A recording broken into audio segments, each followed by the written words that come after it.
की लंबी चौड़ी पाती टिकोरा कोई तोड़े ना पावे।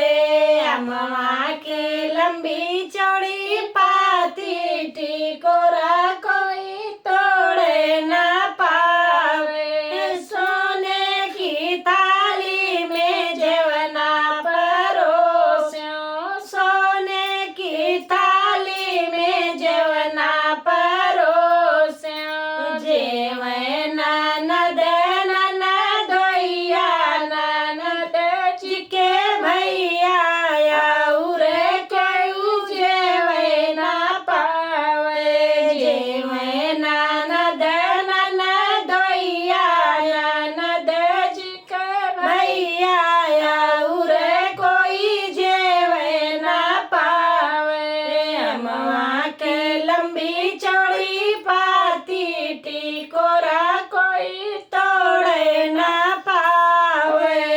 जजर गेड़ुआ गंगा जल पानी, जजर गेड़ुआ गंगा जुड़े पानी।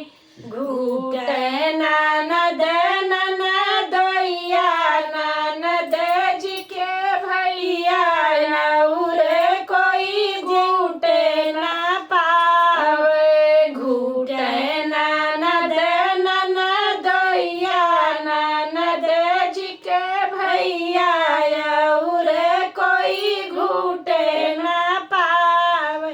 अम्मा की लंबी चौड़ी पाती टिकोरा कोई तोड़े ना पावे।